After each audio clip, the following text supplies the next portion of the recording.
There is a little jar of black pepper in your kitchen right now. Costs about $3. You probably forgot you own it. Okay, now imagine paying your rent with it. Imagine an army at your city walls demanding it as ransom. For most of human history, this dusty little jar was serious money, and it only grew in a handful of places most of the world could not find on a map. This is the story of how spices went from the most locked-down product on Earth to every kitchen on the planet. So here is the most unhinged fact about spices. Nutmeg, the entire planet's supply of it, grew on about 10 tiny volcanic islands in Indonesia. Not a continent, not a country. 10 islands you could jog across before lunch. Cloves? A handful of islands next door. Cinnamon? Mostly one island. Pepper? One stretch of coast in India. The most valuable products on Earth all spawned in like 5 map tiles. The Banda Islands. Smaller in total than a mid-sized city. For centuries, basically every nutmeg on Earth came from here. The locals knew exactly what they had. They harvested it, sold it to traders who sailed in on the seasonal winds, and let the buyers argue about the price. And everyone in that chain kept the location nice and vague. When you own all the nutmeg on the planet, you do not drop a pin. Next door, a few small islands grew all the cloves, and their sultans got so rich off them that rival kingdoms fought wars over trees. Meanwhile, cinnamon, the real top-shelf stuff, came mostly from Sri Lanka, one island south of India. 3 of the most wanted flavors on Earth, and you could cover their entire homeland with a single small province. The scarcity was not artificial. It was geography. And then there is pepper, the king. Grown on vines along the Malabar coast of southwest India and traded in volumes that made everything else look like a side hustle. Pepper was the everyman spice, not the rarest, but the one everybody wanted, from Roman kitchens to medieval feasts. If nutmeg was the limited drop, pepper was the bestseller that never left the charts. So that is the setup. The entire planet wants this stuff, and it all grows in a few dots on the map that most of the world does not even know exist. Which means somebody has to move it. Thousands of miles, through deserts, oceans, and empires. And every single pair of hands it passes through is about to take a cut. Here is how a peppercorn got from India to ancient Rome.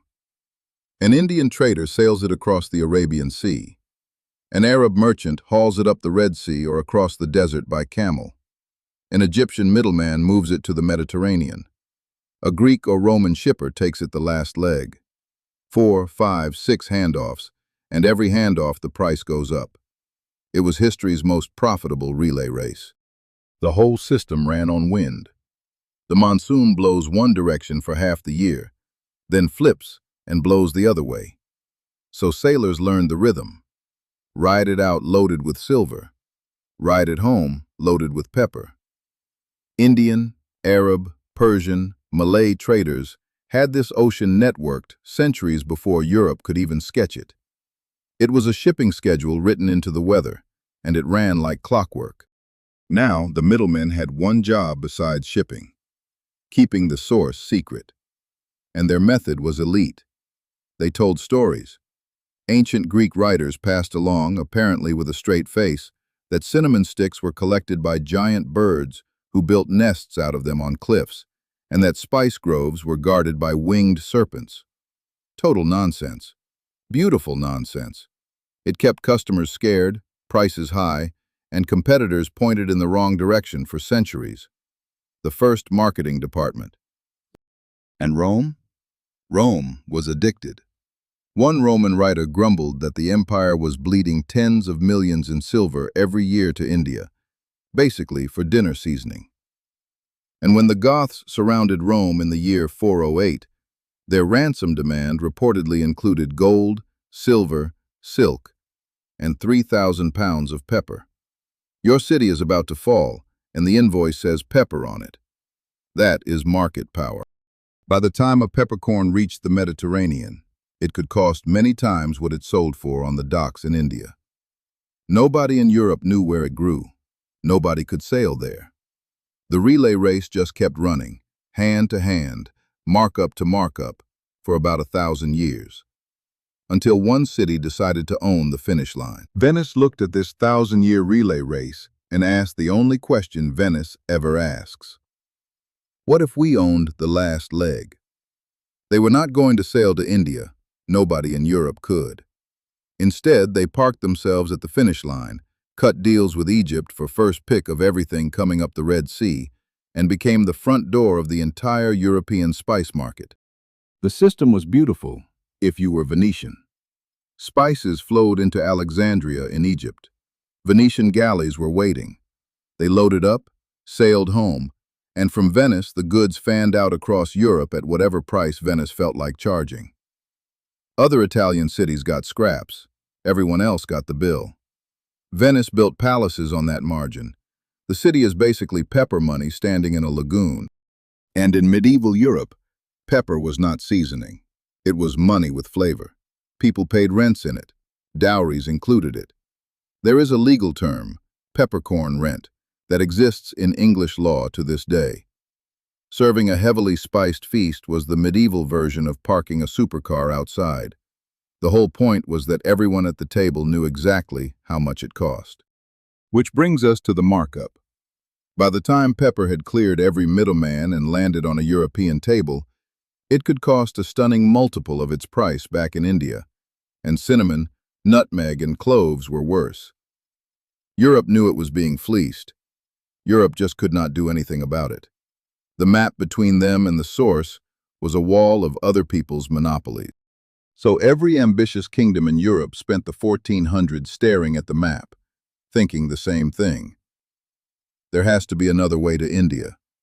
One that skips Venice, skips Egypt, skips every middleman in the chain. Spoiler, there is one. It is just extremely, catastrophically long. And the first country to try it is tiny little Portugal. Portugal's plan to fix their spice bill was, and I cannot stress this enough, to sail around Africa. The entire continent. No maps of the far side, no idea how big it even was. Just decades of sending ships a little further down the coast, planting a flag, writing down what they saw, and trying again. The most expensive trial and error run in history. It took most of a century. But in 1498, Vasco da Gama rounded the bottom of Africa, caught the monsoon across the Indian Ocean, and landed in Calicut, the pepper coast itself. When locals asked what they came for, one of his crew reportedly answered, "Christians and spices." Honest, at least. After 1,000 years of buying pepper through 6 middlemen, a European was finally standing at the source. And the economics were absurd. The spices da Gama hauled home reportedly sold for many times the entire cost of the expedition. Ships, crews, everything. Even though he lost half his fleet and a lot of his men getting there. Lisbon looked at that math and did not hesitate. More fleets every year, bigger each time. The detour around Africa became a highway. Venice, meanwhile, was having the worst decade imaginable. Pepper started arriving in Lisbon by the shipload. No Egyptian tolls, no relay race, no middleman tax. Prices in Venice wobbled, buyers drifted west, and the city that had been Europe's spice front door for centuries watched the door get moved to the Atlantic. The relay race was not beaten in a battle, it was undercut. One working sea route, and the entire distribution map of the planet redrew itself.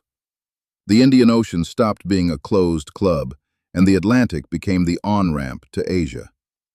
But Portugal made one strategic mistake, and it is a classic. They showed everybody else that it could be done. And the next guys to show up were not explorers. They were a corporation. The Dutch did not want to join the spice trade. They wanted to be the spice trade. In 1602, they bundled their merchants into one mega company, the VOC, and gave it powers no company had ever had. Its own warships, its own soldiers, permission to sign treaties and wage wars. Not a company with a security budget, a company that was also a country. The VOC is often called the first big publicly traded corporation. Regular people bought shares in it on the world's first real stock exchange. So the money was crowdsourced, the cannons were real, and the mission statement was simple. Do not compete in the spice market. Delete the spice market and replace it with us. And they went straight for the smallest, richest target on Earth, the Nutmeg Islands. And this is where the story goes genuinely dark, so we will say it plainly. In 1621, to lock down the world's only nutmeg supply, the VOC effectively destroyed the Banda Islands population. Thousands of people were killed, enslaved, or driven off their own land, and the islands were repopulated with plantation labor. The nutmeg monopoly was real. That was its price. With the islands held, the VOC ran the monopoly like a spreadsheet. Grow everything in approved zones, rip out clove trees anywhere else, and when harvests came in too big, they burned the surplus. Warehouses of spices torched in Amsterdam, because keeping prices high mattered more than selling everything. People reportedly wept at the smell. The shareholders did not. How much did they value this? In 1667, after a war with England, a peace deal let each side keep what it held.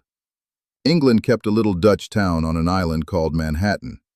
The Dutch kept Run, a nutmeg island you can walk across in an hour. And here's the thing.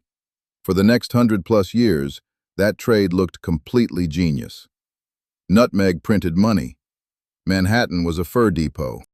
So by the 1700s, the distribution of spices on planet Earth ran through one corporation's ledgers. One company, deciding what grew where, what burned, and what your pepper cost. It looked permanent. It looked unbreakable. It got broken by a guy with a flower pot. Every monopoly in this story dies the same way. Not in a naval battle, not in a treaty, in a flower pot. Because the entire spice economy, every markup, every middleman, every massacre, rested on one assumption, that the plants would stay where they grew. And plants, historically, are terrible at staying put. Someone just had to smuggle the seeds. Enter a French official named Pierre Poivre, which literally translates to Peter Pepper.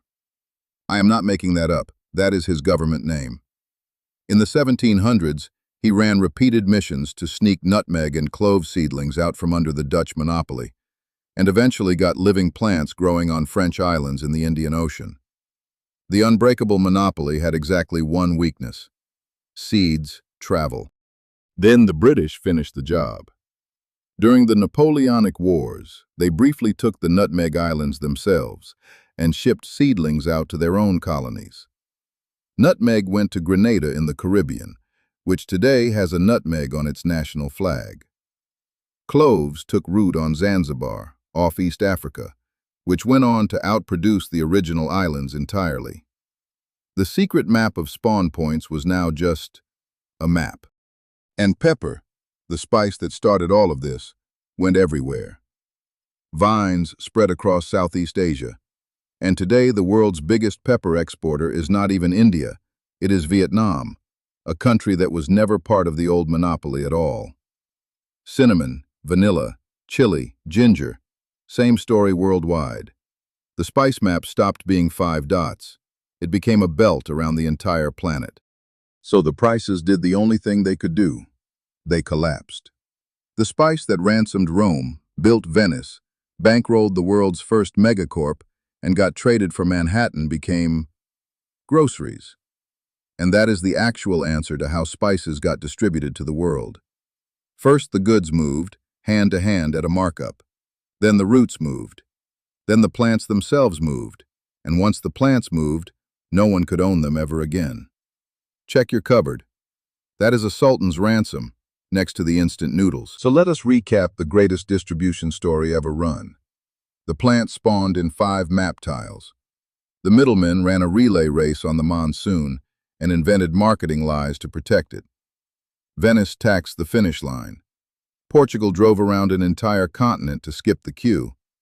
The Dutch turned the whole market into one corporation and traded Manhattan for a nutmeg island.